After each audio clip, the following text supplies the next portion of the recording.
খাবার ছাড়া হায়াত যদি থাকে বেঁচে থাকা যায়।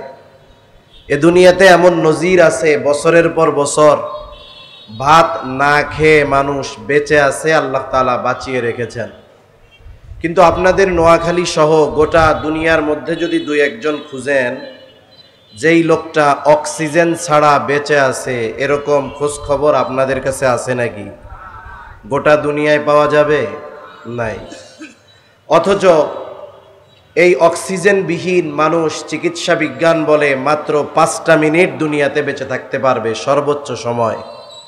অথচ এই দামি নেয়ামত এত বেশি আর এত সহজে আল্লাহ তাআলা আমাদের দান করেছেন। মাসের শেষে যখন চাউলের বস্তা শেষের দিকে যায়, ঘরের মানুষগুলার কপালে ভাঁজ পড়ে যায়, চিন্তা চলে আসে। কিন্তু কোনোদিন আমি আপনি রাতের বেলা বিছানায় গিয়ে এই চিন্তা করি নাই যে এখন তো অক্সিজেন পাইতেছি, যদি ঘুম থেকে উঠে না পাই বেঁচে থাকবো কেমনে? এই চিন্তা আমরা কখনো করছি? কেন করি নাই? করা লাগে নাই কেন? আমাদের বেঁচে থাকার এই অপরিহার্য দামি নেয়ামতটা অতি সহজে আমাদের দিয়েছেন কে? আল্লাহ তাআলা দিয়েছেন। যেমন এই যে বৃষ্টি হইতেছে না অনেক দিন, এই বৃষ্টিটাও আমাদের জন্য একটা নেয়ামত ছিল, আমরা পাইতেছি না। তাই এই কথা বলতে গেলে আবার অন্যদিকে চলে যাবে। আমি যেই কথাটা মূলত বোঝাতে চাই যে আল্লাহ তাআলা অগণিত নেয়ামত দিয়েছেন, কিন্তু এই নেয়ামত অগণিত হওয়ার কারণে নেয়ামত যে কম দামি বিষয়টা এমন নয়, বরং বান্দার প্রয়োজনে যত দামি নেয়ামত দরকার সবগুলো অতি সহজে আল্লাহ তাআলা দিয়েছেন। অক্সিজেন দামি এক নেয়ামত, তবে সবচাইতে দামি নেয়ামত নয়। সবচাইতে দামি নেয়ামত হলো ঈমান। কি একটু জবান খুলে বলেন তো? সবচাইতে দামি নেয়ামত ঈমান। এর চাইতে দামি নেয়ামত আর কোনো কিছুই হতে পারে না। আল্লাহ তাআলা সাথে সাথে আরো কিছু দামি নেয়ামত আমাদেরকে দান করেছেন। যেমন আল্লাহ প্রদত্ত দামি নেয়ামতগুলোর মধ্যে অন্যতম একটি দামি নেয়ামত হলো আল্লাহ তাআলা আমাদেরকে মুহাম্মাদুর রাসূলুল্লাহ সাল্লাল্লাহু আলাইহি ওয়াসাল্লামের উম্মত বানিয়েছেন। আল্লাহ রাসূল সাল্লাল্লাহু আলাইহি ওয়াসাল্লামের উম্মত হতে পারা এটা আল্লাহ তাআলার পক্ষ থেকে আমাদের উপরে বিশেষ অনুগ্রহ। আল্লাহ সুবহানাহু ওয়া তাআলা কোরআনুল কারীমের মধ্যে আমাদের জন্য আমাদের নবীকে বিশেষ অনুগ্রহ হিসাবে অভিহিত করেছেন।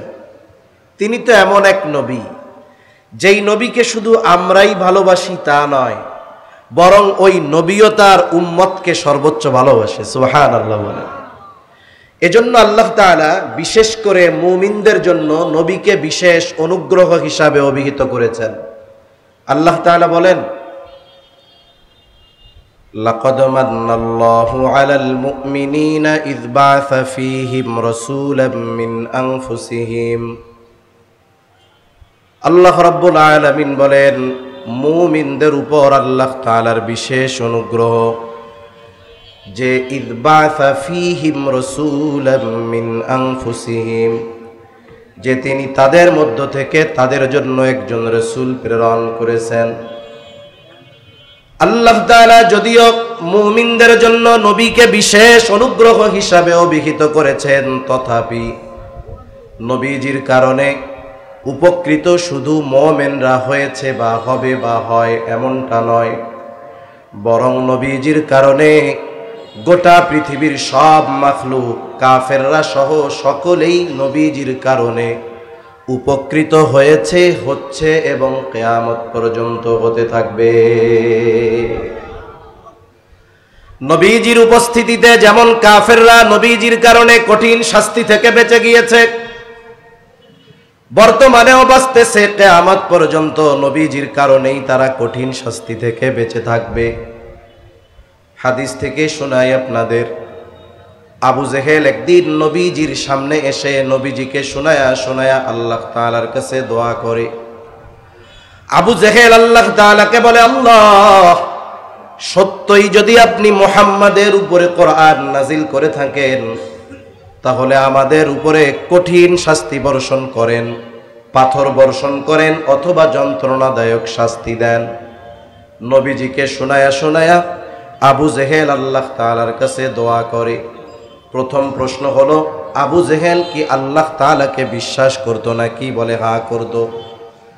আবু জেহেল যে আল্লাহ তাআলাকে বিশ্বাস করতো এ কথা আমার নয়, স্বয়ং আল্লাহ রাব্বুল আলামিন কোরআনুল কারীমের মধ্যে বলেন, ওয়ালাইন সাআলতাহুম মান খালাকাস সামাওয়াতি ওয়াল আরদ। আল্লাহ তাআলা বলেন, আপনি যদি তাদের কাছে জানতে চান, জিজ্ঞাসা করেন, মান খালাকাস সামাওয়াতি ওয়াল আরদ, আসমান এবং জমিনের স্রষ্টা কে? আপনি যদি তাদেরকে জিজ্ঞাসা করেন, আপনার প্রশ্নের জবাবে এই মক্কার মুশরিকেরা কি বলবে? আল্লাহ তাআলা নিজেই জবাব দিয়ে বলেন, লা ইয়াকুলুন্নাল্লাহ। দুইটা তাকিদ যোগ করে আল্লাহ তাআলা বলেন, আপনার এই প্রশ্নের জবাবে অবশ্যই অবশ্যই ওরা বলবে আসমান জমিনের স্রষ্টা হলেন আল্লাহ। আপনি যদি মক্কার মুশরিকদেরকে জিজ্ঞাসা করেন, ওয়ালা ইন সাআলতাহুম মান নাযালা মিনাস সামাই মা,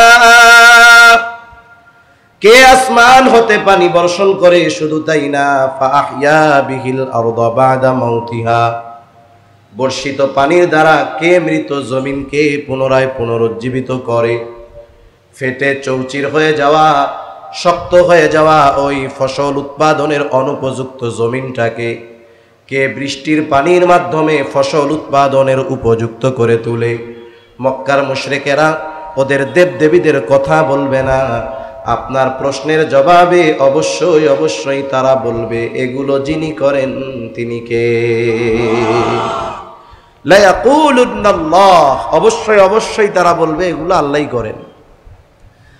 আপনি যদি তাদের আবার জিজ্ঞাসা করেন, ওয়ালা ইন সাআলতাহুম মান খালাকাহুম লা ইয়াকুলুন্নাল্লাহ, আপনি যদি তাদেরকে জিজ্ঞাসা করেন, তাদের কাছে যদি জানতে চান তাদেরকে কে সৃষ্টি করেছে, নাস্তিকদের মতো তারা বলবে না আমরা এমনিতেই দুনিয়ায় আসছি, আবার পচে গলে মাটির সাথে মিশে যাব।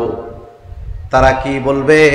লা ইয়াকুলুন্নাল্লাহ, অবশ্যই অবশ্যই তারা বলবে আমাদের স্রষ্টা হলেন আল্লাহ। এগুলোর দ্বারা বোঝা যায় যে মক্কার মুশরিকেরা আল্লাহ তাআলার অস্তিত্বে বিশ্বাসী ছিল, কিন্তু এরপরেও তারা এমন কিছু শিরকের সাথে জড়িত ছিল যার কারণে তাদের ঈমান মূল্যহীন হয়ে গেছে। মক্কার মুশরিকেরা আল্লাহ তাআলাকে বিশ্বাস করত, এই জন্য আল্লাহ তাআলার কাছে দোয়া করতেছে। শুধু তাই না, হাদিসের মধ্যে আসছে, নবীজি বলেন আবু জেহেল আল্লাহ তাআলার কাছে দোয়া করেছে, আর আল্লাহ তাআলা আবু জেহেলের দোয়াও কবুল করেছে। বদরের দিন সকালবেলায় আবু জেহেল আল্লাহ তাআলার কাছে দোয়া করে, বলে আল্লাহ, আজকে যারা হকের উপরে আছে, সত্যের উপরে আছে, আপনি তাদেরকে বিজয় দান করেন। নবীজি বলেন আল্লাহ তাআলা আবু জেহেলের দোয়া কবুল করেছে। বদরের দিন যারা হকের উপরে ছিল, সত্যের উপরে ছিল, আল্লাহ তাআলা তাদেরকে বিজয় দান করেছে। তাহলে প্রথম কথা যে এরা আল্লাহর অস্তিত্বে বিশ্বাসী ছিল। আমাদের দেশ সহ গোটা দুনিয়ায় এইরকম আল্লাহর অস্তিত্বে বিশ্বাসী 250 কোটির মতো মানুষ আছে। প্রায় কত মানুষ? 250 কোটি। কিন্তু আবু জেহেলের মতো কাজ করে তথা আল্লাহর সাথে, আল্লাহর জাতের সাথে, আল্লাহর সিফাতের সাথে বিশেষ করে শিরিক করে, বলেন তো এই ধরনের মানুষ আমাদের দেশ সহ গোটা দুনিয়ায় অভাব আছে নাকি? ওদের অবস্থা যেমন হোক, পরিচয় যেমন হোক, ওরা এমন কিছু শিরকের সাথে জড়িয়ে গেছে, এমন কিছু কর্ম তারা করতেছে যার কারণে আল্লাহকে যে বিশ্বাস করে এই বিশ্বাস একেবারে মূল্যহীন হয়ে যাচ্ছে।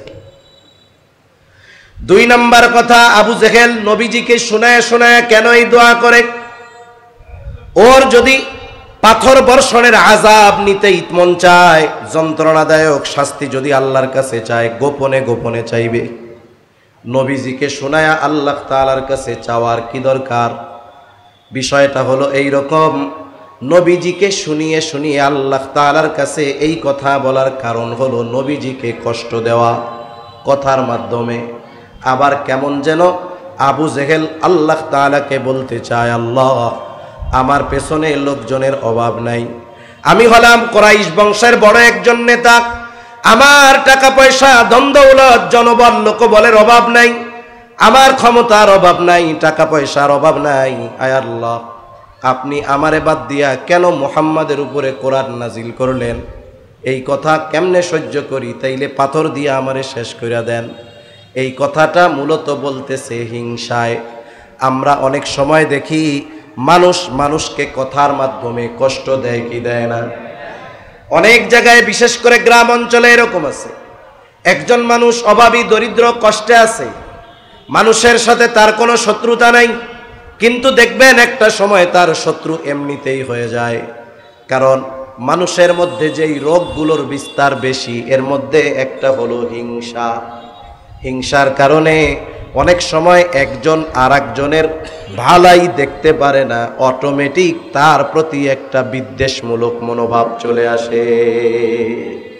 গ্রামে হয়, মনে করেন একজন টাকা পয়সার মালিক না, গরিব মানুষ, দরিদ্র অসহায় লোকটা অনেক কষ্ট করে তার ছেলেকে লেখাপড়া শিখিয়েছে। ছেলে জাগতিক লাইনে হোক অন্য লাইনে হোক বড় ব্যবসায়ী, টাকা পয়সাওয়ালা হয়েছে, আলহামদুলিল্লাহ, টাকা পয়সার অভাব নাই।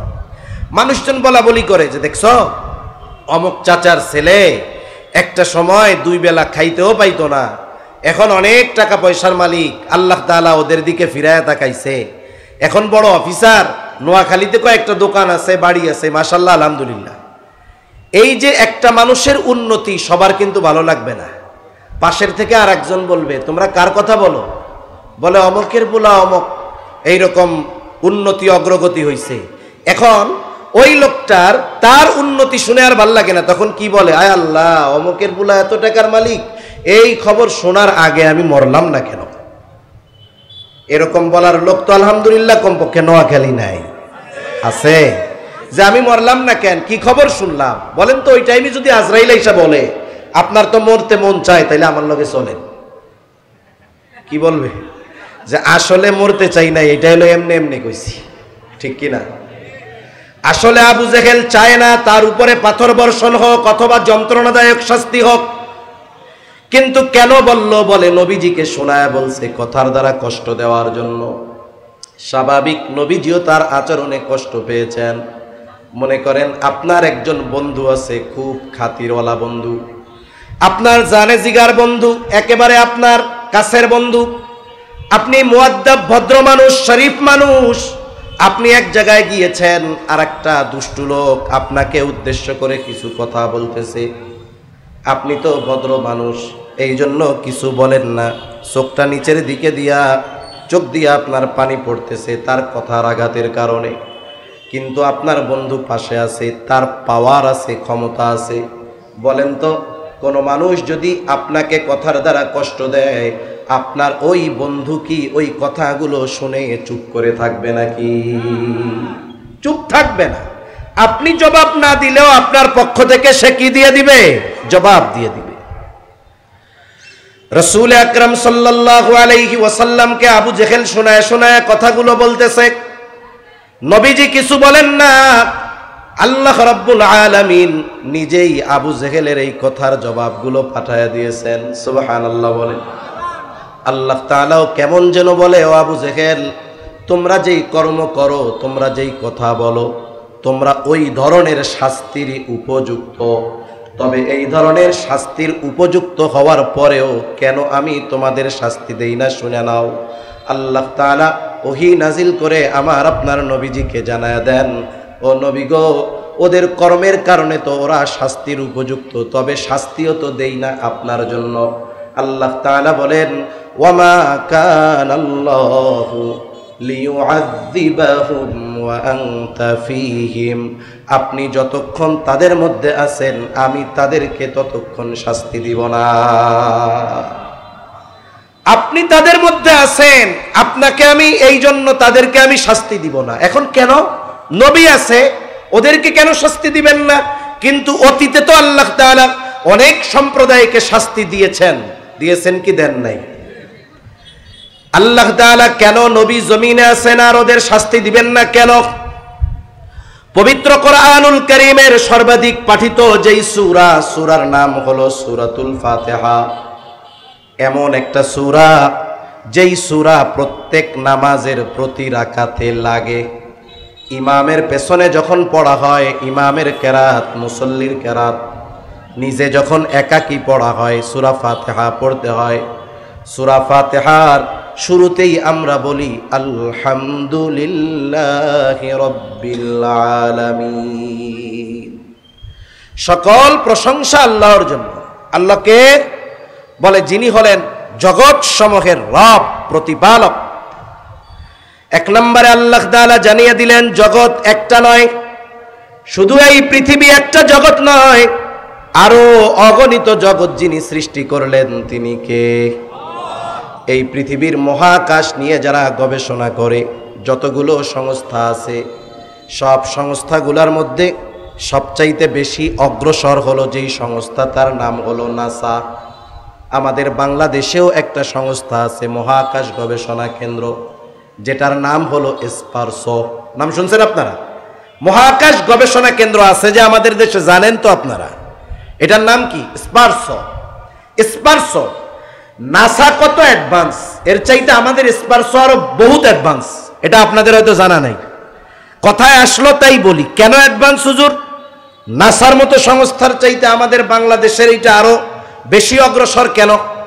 আপনারা কি মাঝে মধ্যে শুনেন যে অমক বিলিয়নার ট্রিলিয়নার সম্পদওয়ালা মঙ্গল গ্রহে জমি কিনবে? শুনছেন নি এরকম? শুনেন না? মহাকাশে জমি কিনবে, ওই জায়গায় বসতি স্থাপন হবে। মানুষ যদি বসতি স্থাপন করে, ওইখানে খাবার দাবারের দরকার আছে না নাই? চাষাবাদের দরকার আছে না নাই? মানুষ মহাকাশে গেল, চাষাবাদ করবে কারা? এই জন্য আমাদের মহাকাশ যেই গবেষণা কেন্দ্র স্পারসো, ওইটার মহাপরিচালক আমরা কোনো মহাকাশ গবেষককে দেই নাই, আমরা দিছি কারে? বলে উনি একজন কৃষিবিদ। কিবিদ? কৃষিবিদের কাজ কি? কাজ হইল জমিনে কেন পোকা ধরতেছে, ফসল কেন ভালো উৎপাদন হচ্ছে না, এগুলো নিয়ে গবেষণা করা, ঠিক কিনা বলেন? আমরা ওই মহাপরিচালক বানাইলাম একজন কৃষিবিদকে। কোন জায়গার? বলে মহাকাশ গবেষণার। কেন? কারণ হইল কি জানেননি? কারণ হইল মঙ্গল গ্রহে নাসা মানুষ পাঠাবে, কিন্তু চাষাবাদ করবে কারা? আমরা করব। এই জন্য আগের থেকে আমরা ওই জায়গায় একজন কৃষিবিদকে মহাপরিচালক বানায় রাখছি। এটা বড় হাস্যকর একটা বিষয়, আর কি বুঝেন নাই? একটা হলো যে যেই কাজের উপযুক্ত, আপনি যদি তাকে সেই জায়গায় না দেন, তাহলে ওই সংস্থা ধ্বংস হতে অল্প কিছুদিন লাগবে হয়তো, ঠিক কিনা বলেন? এটা আমাদের একটা দুর্ভাগ্য যে যে যেইটার ব্যাপারে অভিজ্ঞ ছিল তাকে সেইখানে না দিয়ে আর একজনকে দেওয়ার মাধ্যমে ওইখানের উন্নতি অগ্রগতি তো বহুদূর, আরো এটা ধ্বংস হওয়ার উপক্রম হবে, ঠিক কিনা বলেন? মহাকাশ গবেষণা কেন্দ্র নাসা মাঝে মধ্যে আমাদেরকে শোনায় এত হাজার আলোকবর্ষ মাইল দূরে নতুন একটা গ্রহের জগতের সন্ধান পাওয়া গেছে। দুনিয়াব্যাপী তোলপাড় সৃষ্টি হয়ে যায়। নাসার এই খবর শুনে আমরা আনন্দিত হই, পুলকিত হই, কিন্তু আল্লাহ তাআলা ১৫০০ বছর আগে ওই মরুভূমির মধ্যে একজন মহামানবের কাছে জানায় দিয়েছেন যে তিনি শুধু এই পৃথিবী নামক একটা জগৎ সৃষ্টি করেন নাই, বরং অগণিত জগৎ তিনি সৃষ্টি করে রেখেছে। এই যত জগৎ আছে সব জগতের রব, প্রতিপালক কে? একটু জবান খুলা কর। ওই রব আল্লাহ আমার আপনার নবীর ব্যাপারে বলতেছেন, ওয়ামা আরসালনাকা ইল্লা রাহমাতাল লিল আলামিন। রব্বুল আলামিন আমার আপনার নবীর ব্যাপারে বলেন, আমি আপনাকে জগৎ সমূহের জন্য রহমত হিসাবে প্রেরণ করেছি। সুবহানাল্লাহ। তাহলে আল্লাহ হলেন রব্বুল আলামিন, আর মুহাম্মাদুর রাসূলুল্লাহ হলেন রহমাতুল লিল আলামিন। গোটা সৃষ্টি জগতে একটা ইঞ্চি জায়গা পাওয়া যাবে না যেই জায়গার রব আল্লাহ তাআলা নয়। এরকম একটা ইঞ্চি জায়গা আসেনি? নাই। ওই রকম গোটা সৃষ্টি জগতে একটা ইঞ্চি জায়গা নাই যেই জায়গার রহমত আমার আপনার নবীজি নন। আমার আপনার নবীজি রহমাতুল লিল আলামিন। ওই রহমাতুল লিল আলামিন যেই জমিনের উপরে আছে, ওই জমিনের উপরে আল্লাহ তাআলা আযাব কেমনে দিবে? সুবহানাল্লাহ। আপনাদের জানা থাকার কথা স্বাভাবিক বিষয়, আল্লাহ তাআলা যখন অতীতের কোন উম্মতের অবাধ্যতার কারণে আল্লাহ তাআলা আযাব দিয়েছে, গজব দিয়েছে, আল্লাহ তাআলা গজব আযাব দেওয়ার আগে ওই এলাকার যেই নবী তাকে আগে নিরাপদে সরায় নিছে। আল্লাহ তাআলা এরপরে পাপীদের উপরে গজব দিয়েছে। কিন্তু আল্লাহ তাআলা যদি আবু জেহেল উতবা সাইবার উপরে ওই ধরনের গজব দিতে চাইতেন, নবীকে কোথায় সরায়া নিবেন? এমন একটা জায়গা আছে নাকি যেই জায়গার নবী আমার আপনার নবী নয়?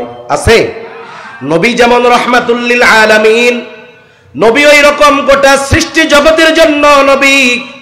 আমার আপনার নবী শুধুমাত্র আরবের নবী নয়, এই দুনিয়া নামক গ্রহের নবী নয়, পৃথিবীর নবী নয়। আল্লাহ তাআলা বলেন, কুল ইয়া আইয়ুহান নাসু ইন্নী রাসূলুল্লাহি ইলাইকুম জামিআ।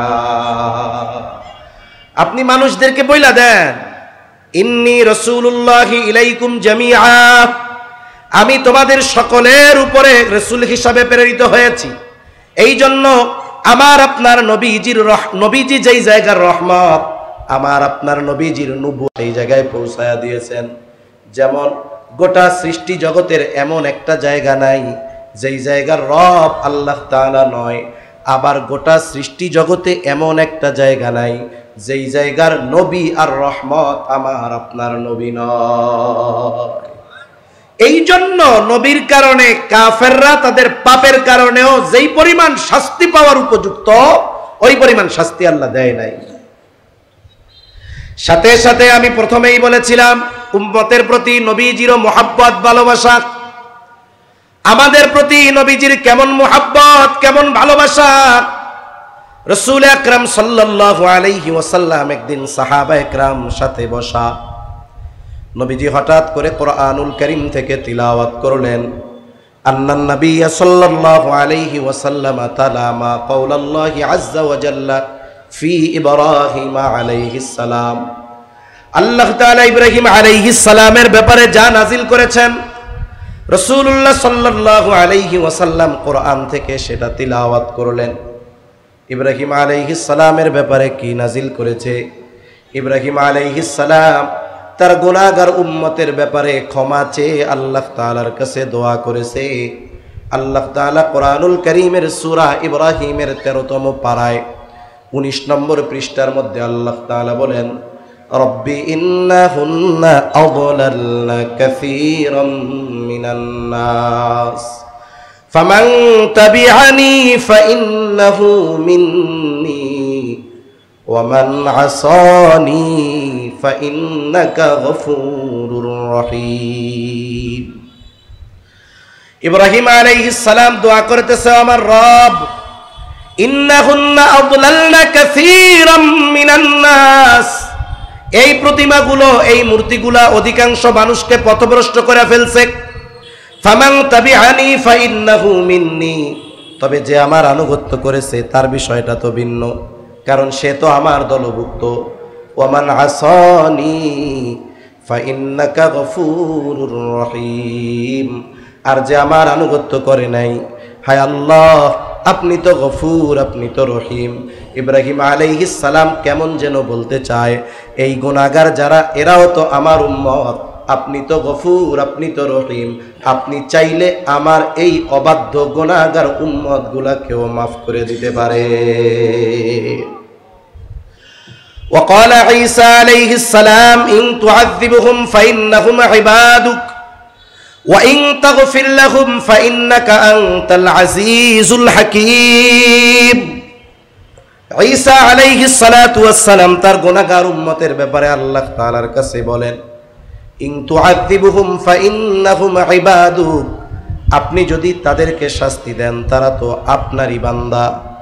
ওয়া ইন তাগফির লাহুম, আর যদি আপনি তাদেরকে মাফ করে দেন, ক্ষমা করে দেন, ফাইন্নাকা আনতাল আজিজ, আপনি হলেন মহাপরাক্রমশালী, আপনি হলেন হাকিম, মহাপ্রজ্ঞাময়।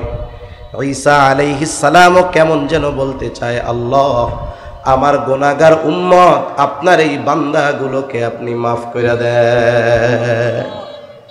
প্রত্যেকটা নবী তার উম্মতকে ভালোবাসে, উম্মত নেককার হোক আর বদকার হোক, উম্মতের প্রতি প্রত্যেকটা নবীর মোহাব্বত ভালোবাসা আছে না নাই? আছে। বরং কিছু কিছু ক্ষেত্রে ভালোর চাইতে খারাপটার জন্য চিন্তা আরো বেশি হয়, ঠিক কিনা বলেন?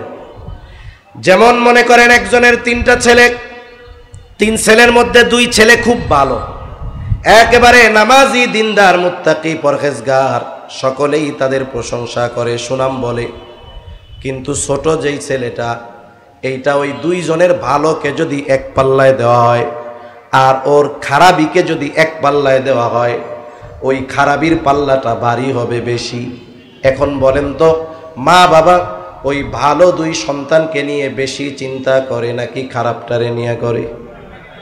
আল্লাহ তাআলার কাছে যখন দোয়া করে, ভালো 2টার চাইতে খারাপটার জন্য বেশি করে, ঠিক না?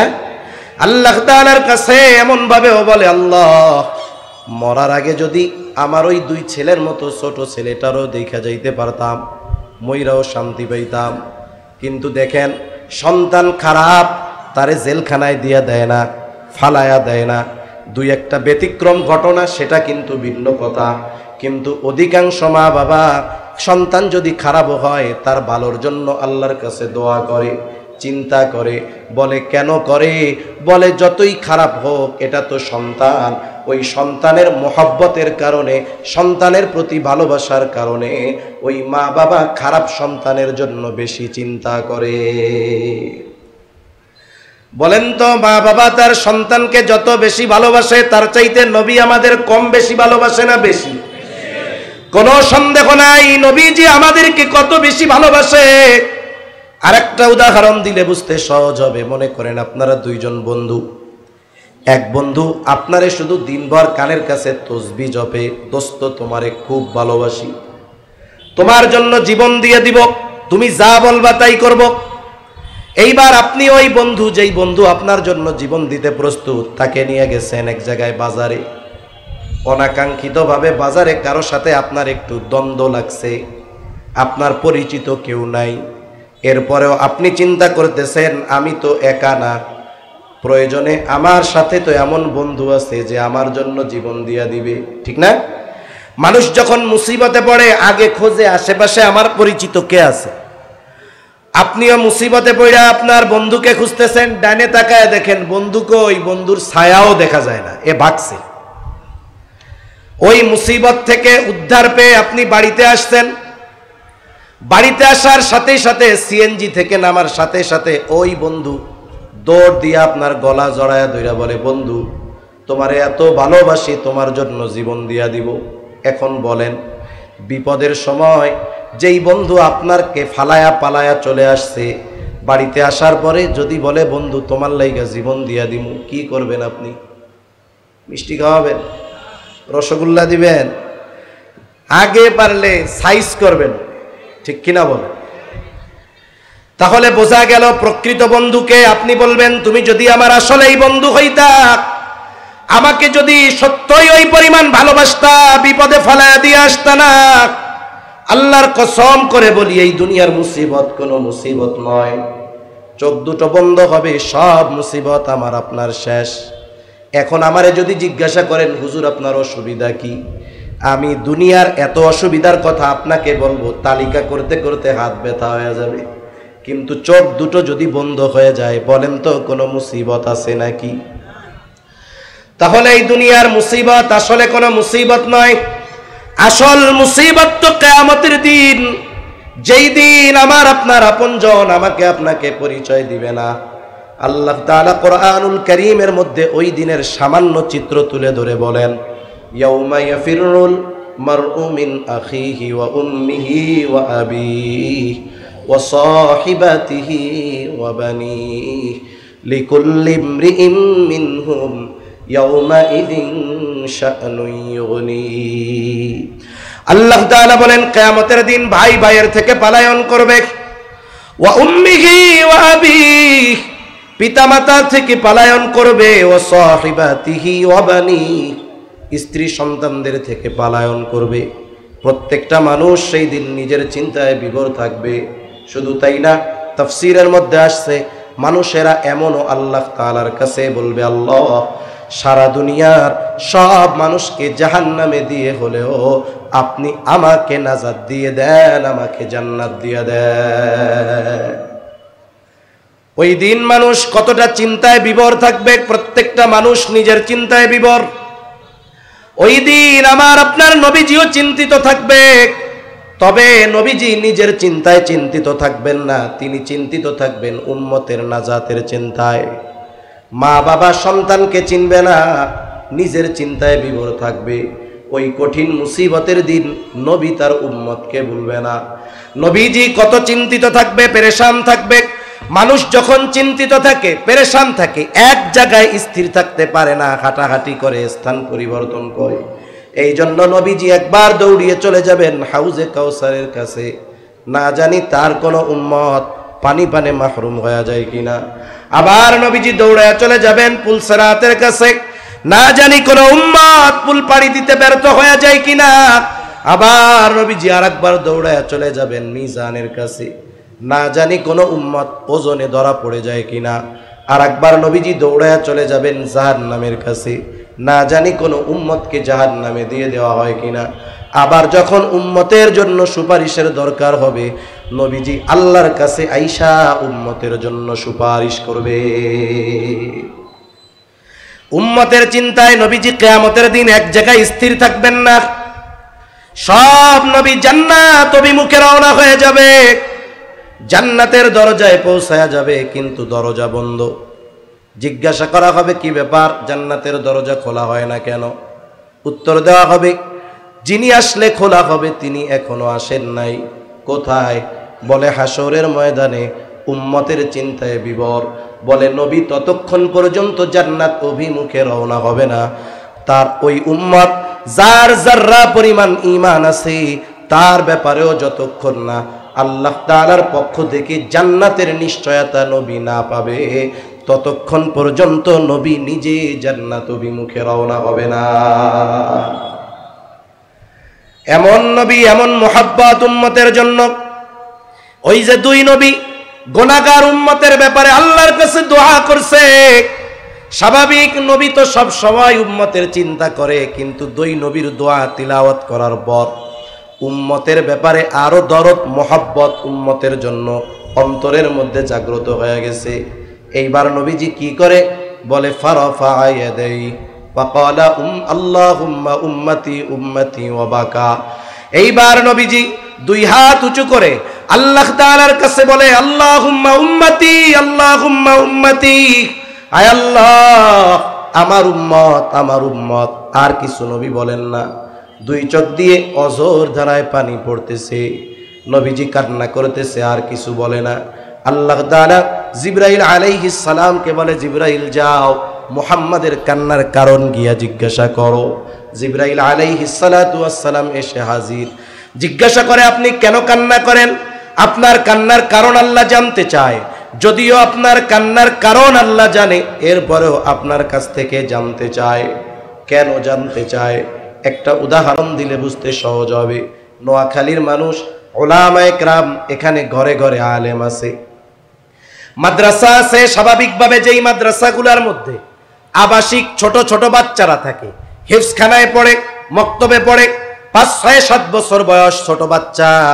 এই বৃহস্পতিবার আসরের পরে বিকালবেলা কোনো ছোট বাচ্চা যদি ওস্তাদের সামনে গিয়া আসরের পরে বসে বসে কান্না করে, কিছু বলে না, শুধু কান্না করতেছে, বলেন তো বৃহস্পতিবার আসরের পরে ওস্তাদের সামনে গিয়া যদি কোনো ছাত্র কান্না করে, এই কান্নার কারণ কি ওস্তাদ বুঝেন কি বুঝেন না? কি জন্য কান্না করে? সে ছুটি চায়, বাড়িতে যাইতে চায়, ওস্তাদ বুঝে। ছাত্র কান্না করে, ওস্তাদ বোঝার পরেও জিজ্ঞাসা করে কান্না করো কেন? এইবার ছাত্রের কান্নার গতি দ্বিগুণ বেড়ে যায়। ও মনে মনে চিন্তা করে আমি কাঁদতেছি বাড়ি যাওয়ার লাইগা, হুজুর বোঝার পরেও আবার জিজ্ঞাসা করে কেন? হুজুর বলে তুমি যতই কান্না করো কাজ হবে না, কেন কান্না করতেছো আগে এটা কও। এইবার ছোট বাচ্চা কান্না জড়িত কণ্ঠে বলে হুজুর আমি বাড়িতে যাব, আমার মায়ের লাইগা আমার কলিজা পুড়ে। ছোট ভাইয়ের জন্য কলিজাটা পুড়ে, একটু দেখতে মন চায়।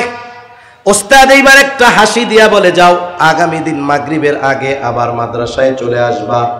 এখন কথা হলো, ছাত্রের কান্নার কারণ বোঝার পরেও, জানার পরেও কেন ওস্তাদ ছাত্রের মুখ দিয়ে শুনতে চায়? বলে এটা হলো ওস্তাদ ছাত্রের মধ্যে একটা ভালোবাসার বহিঃপ্রকাশ। নবীজি কান্না কেন করে? আল্লাহ তাআলা কারণ জানার পরেও কেন নবীজির মুখ দিয়ে শুনতে চায়? বলে এটা হলো আল্লাহ তাআলার আমার আপনার নবীর প্রতি মহব্বতের বহিঃপ্রকাশ। এই কারণটা আরো বিশ্লেষণ করতে গেলে লম্বা সময় চলে যাবে, এবার ওর দিকে যাব না। আল্লাহর নবী এইবার জিবরাইল আলাইহিস সালামকে সব কিছু খুলে বললেন। উম্মতের জন্য তিনি কান্না করতেছেন। জিবরাইল আলাইহিস সালাম গিয়ে আল্লাহর কাছে বলে, আপনার হাবিবের কান্নার কারণ হইল তার উম্মত। আল্লাহ তাআলা বলে, জিবরাইল যাও মুহাম্মদকে গিয়ে জানায় দাও, আমি অচিরেই তাকে তার উম্মতের ব্যাপারে সন্তুষ্ট করব, আমি তাকে তার উম্মতের ব্যাপারে অসন্তুষ্ট করব না। এই কথার দ্বারা কি বোঝা যায়? আমরা যদি সুযোগ পাই রাষ্ট্রের প্রধানের কাছে, আমরা যদি সুযোগ পাই বড় কোনো মানুষের কাছে, আগে নিজের কথা বলি, পরিবারের কথা বলি। কিন্তু আমার আপনার নবী যখনই সুযোগ পেয়েছে উম্মতের কথা আল্লাহ তাআলার কাছে বলছে। আর সে আজিম সফরে নিয়ে গেছে আল্লাহ তাআলা মেরাজে। আল্লাহর নবী ওইখানে গিয়াও অন্যদের কথা না বইলা উম্মতের কথা বেশি কইরা বলছে। এই জন্য নবীর যে উম্মতের প্রতি ভালোবাসা, দরদ মায়া কত বেশি, হাদিস বললে অনেকগুলা বলা যাবে, কিন্তু কিছু কিছু বিষয় আছে একজন বলার দ্বারা এটা লক্ষ মানুষের চাইতেও বেশি গ্রহণযোগ্য হয়। ঠিক কিনা বলেন? নবী যে আমাদের ভালোবাসেন, কত ভালোবাসেন, এই ভালোবাসার খবর কথা যিনি আমাদের জানায় দিয়েছেন তিনি কে? আল্লাহ তাআলা জানায় দিছে কত ভালোবাসেন নবীজি আমাদের। আল্লাহ তাআলা ওই আয়াতের মধ্যে বলেন, লাকাদ জাআকুম রাসূলুম মিন আনফুসিকুম আজিজুন আলাইহি মা আনিতুম হারিসুন আলাইকুম বিল মুমিনিনা রাউফুর রহিম। এখানে আল্লাহ তাআলা উম্মতের ব্যাপারে নবীজি কেমন, এই বিষয়ে চারটি বিষয় বলেছেন। এক নম্বর বিষয় হলো, যে ব্যক্তি নবীজির পরে দুনিয়ায় আসছে কিন্তু ঈমান আনে নাই, সেও কিন্তু নবীজির উম্মত। উম্মত হিসাবে সকলের প্রতি নবীজির দরদ আছে, মহব্বত আছে, ভালোবাসা আছে। আল্লাহ তাআলা সেই কথা বলেন, লাকাদ জাআকুম রাসূলুম মিন আনফুসিকুম আজিজুন আলাইহি মা আনিতুম। আল্লাহ তাআলা বলেন, তোমাদের মধ্য থেকে তোমাদের জন্য এমন একজন রাসূলের আগমন হয়েছে। কেমন তিনি? বলে আজিজুন আলাইহি মা আনিতুম, তোমাদের জন্য যেটা কষ্টের সেটা তাকেও কষ্ট দেয়। তার মানে উম্মত যেটাতে কষ্ট পায় নবীজিও সেই জিনিসের কারণে কষ্ট পায়। আজিজ সমব্যথী বলা যায়, সমব্যথী। আমার ব্যথায় আরেকজন কষ্ট পায়, তারে কি বলবো? আমার আজিজ। আমার কষ্টে সে কষ্ট পাইতেছে। এখন কথা হইল, কষ্ট আমি পাই, তা আমার কষ্ট নবীজি অনুভব করে কেমনে? একটা উদাহরণ দেই, বুঝতে চাইলে সহজ হবে। মনে করেন একজনের বাচ্চা আছে, বয়স হলো 2 বছর, 2.5 বছর বা 1.5 বছর এরকম। বাচ্চা যখন ছোট থাকে, একেবারে দুগ্ধপোষ্য শিশু, কথা বলতে পারে না, তখন ওই বাচ্চার প্রতি যেমন মোহাব্বত থাকে, ওই বাচ্চার যখন বুলি ফুটে, কথা ফুটে, মুখ দিয়া আব্বু আব্বু ডাকে, আম্মু আম্মু ডাকে, বলেন তো আগের চাইতে মোহাব্বত ভালোবাসা বাড়ে নাকি কমে? নিঃসন্দেহে বাড়ে। মনে করেন প্রত্যন্ত অঞ্চল, এই 2-2.5 বছরের একটা বাচ্চা প্রচন্ড রকমের জ্বরাক্রান্ত হয়ে গেছে। এতটা জ্বর, থার্মোমিটারে দেখা গেলে 106 ডিগ্রি জ্বর, এতটা জ্বর। আবার প্রত্যন্ত অঞ্চল, ডাক্তারের কাছে নিয়ে যাওয়াও সম্ভব নয়, নিয়ে যাওয়ারও কোনো ব্যবস্থা নাই, ওষুধপত্র করে নাই। গভীর রাত, ওই ছোট সন্তান জ্বরের যন্ত্রণায় কাতরায়, কষ্টের আওয়াজ তার মুখ দিয়ে বের হচ্ছে, কেমন যেন চোখ দুটো ফেটে বের হয়ে যাচ্ছে, গাটা কেমন যেন আগুনে পুড়ে যাচ্ছে।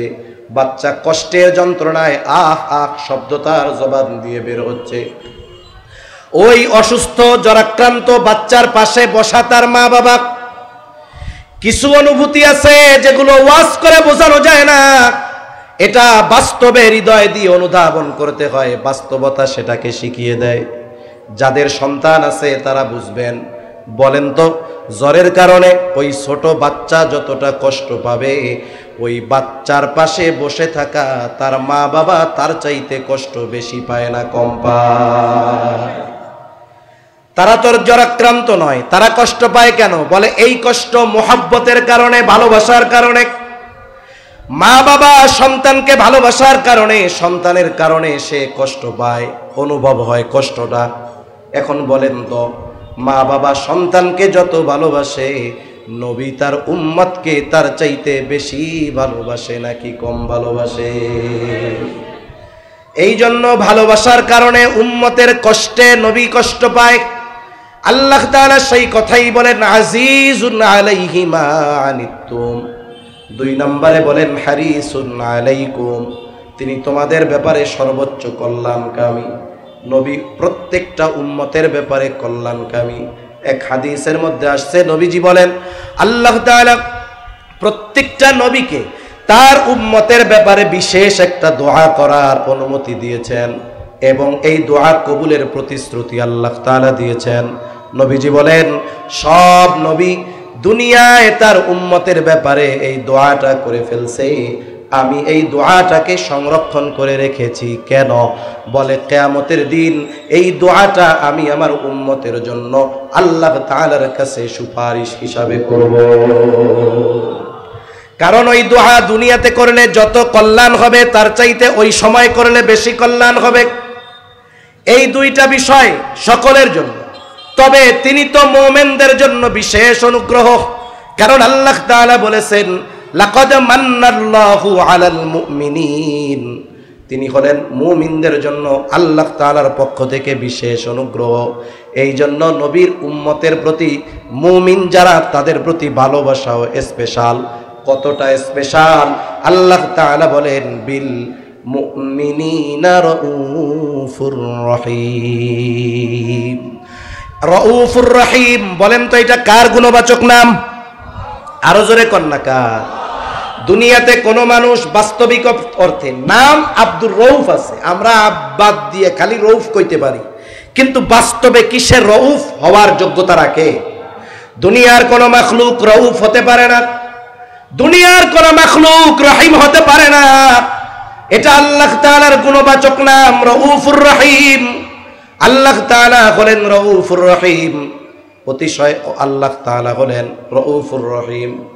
এখন আমার আপনার নবী আমাকে আপনাকে কত ভালোবাসে, যারা ইমানদার উম্মত তাদের কত ভালোবাসে, আল্লাহ তাআলা এই কথাটা বোঝানোর জন্য তিনি আমার আপনার নবীজির শানে স্বয়ং নিজে রাউফুর রহিম শব্দটা ব্যবহার করেছে। আল্লাহ তাআলা বলতেছে, আমরা আল্লাহকে বলি আল্লাহ আপনি হলেন রাউফুর রহিম, আর নবীজি বলতেছে, আল্লাহ বলতেছে যে এই নবী তার মুমিন উম্মতদের ব্যাপারে রাউফুর রহিম। সুবহানাল্লাহ, আল্লাহু আকবার। কতটুকু বুঝতে পারছেন আমি জানি না, আমি বুঝাইতে সক্ষম হয়েছি কিনা তাও জানি না।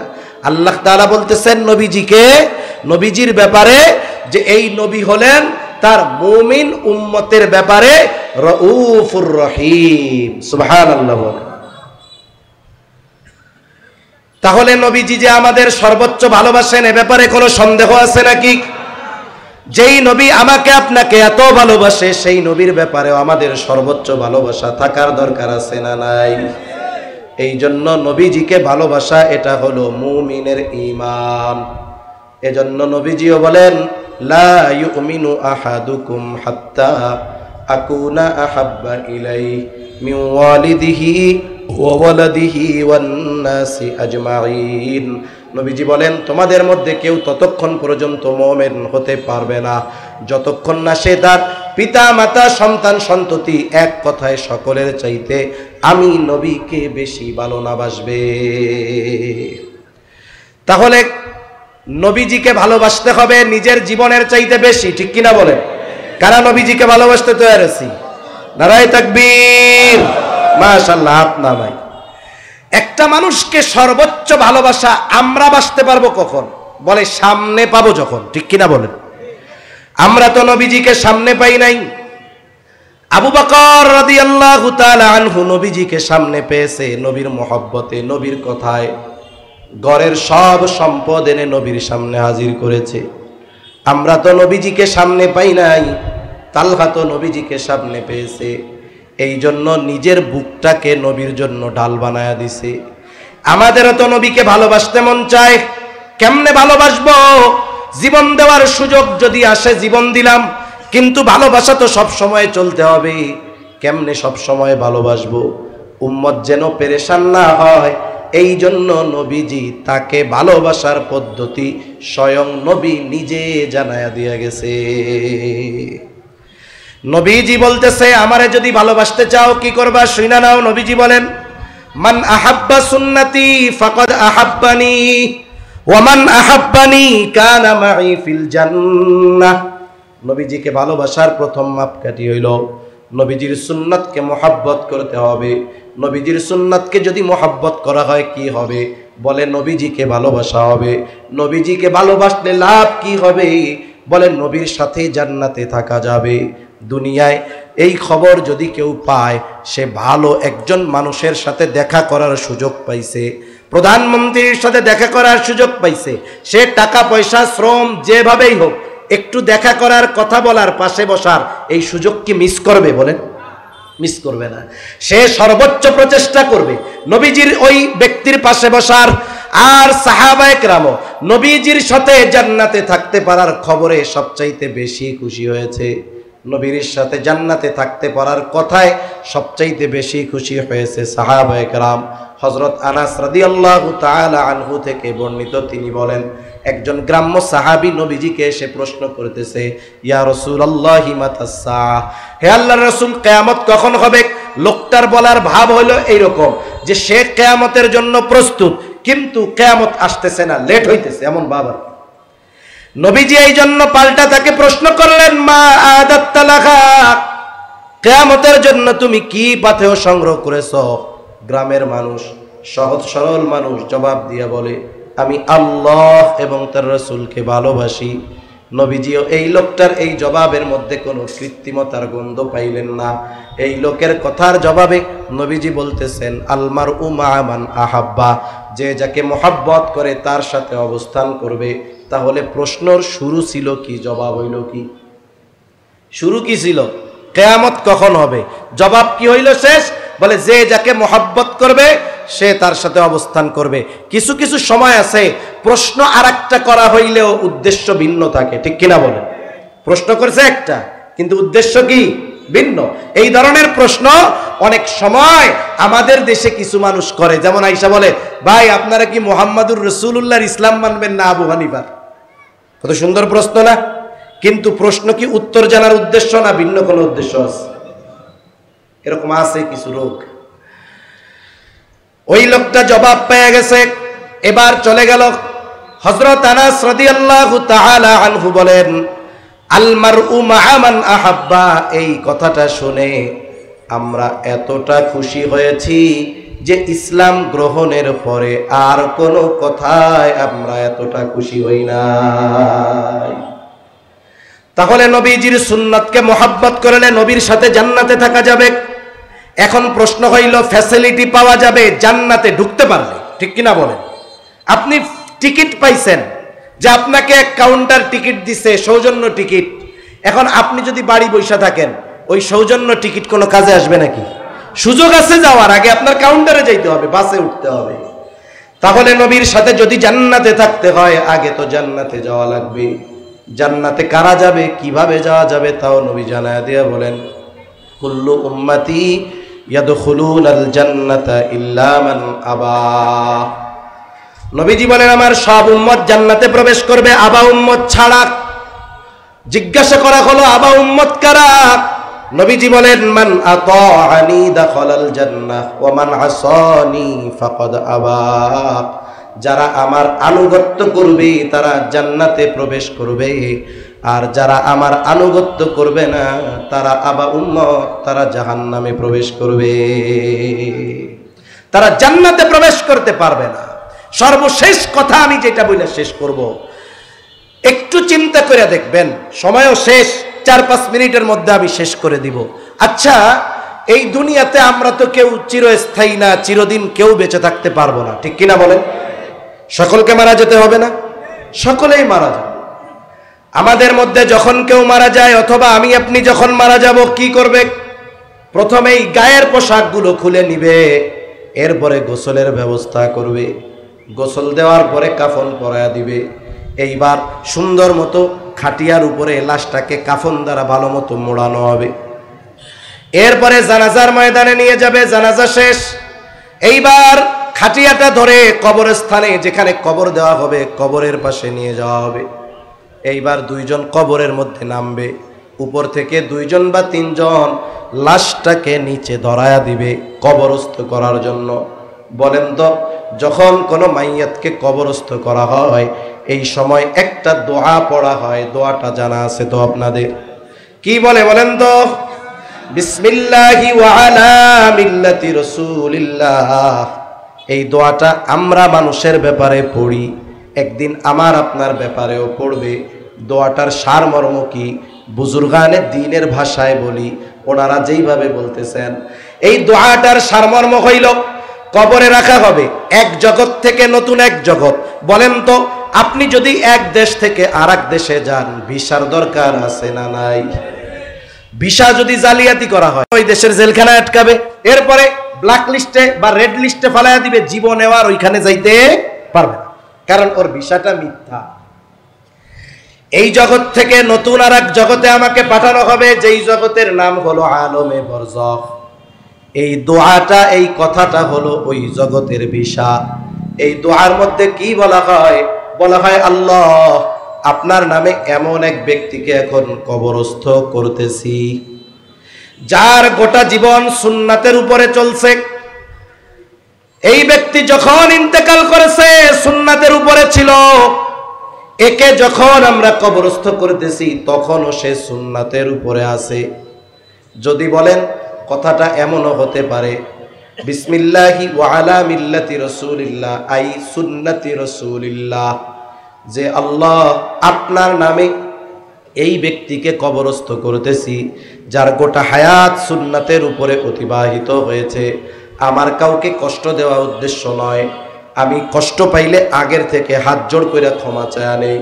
মনে করেন এই দোয়াটা বলে এমন একজন ব্যক্তিকে কবরে রাখা হইল, যার সাথে রাসূলের সুন্নাতের, রাসূলের সিরাত, রাসূলের জীবন আদর্শের কোনো মিল খুঁজে পাওয়া যায় না। এমন একজনকে রাখা হইল যার মুখের মধ্যে দাড়ি নাই, সারাটা জীবন সুন্নাতের বিরোধিতা করেছে, সুন্নাতওয়ালাদের বিরোধিতা করেছে। যদি পরিচয়ে মুসলমান হয়, এই দোয়াটা তার ব্যাপারেও বলা হবে। এখন বলেন, আল্লাহ না করুন, এই দোয়াটা যার ব্যাপারে বলা হলো তার মধ্যে সুন্নাতের বালাই নাই, সুন্নাতের বিরোধিতা করেছে, সুন্নাতকে ভালোবাসে নাই, নিজেও অনুসরণ করে নাই। এখন বলেন তো, তার ব্যাপারে বিসমিল্লাহি ওয়া আলা মিল্লাতি রাসূলিল্লাহ সত্য হবে নাকি মিথ্যা হবে? তাহলে এক দেশে যদি মিথ্যা ভিসা দিয়ে ঢুকতে চায়, শাস্তি আছে না নাই? তাহলে আখিরাতের প্রথম ঘাঁটি কবর, এইখানে যদি আমার আপনার ব্যাপারে এমন দোয়া বলে, আর এই দোয়া যদি আমার আপনার ব্যাপারে মিথ্যা হয়, তাহলে আমার আপনার জন্য সাইজ আছে না নাই? এজন্য মৃত্যু কোন সময় আসে বলা যায় না। বলা যায়? বলা যায় না।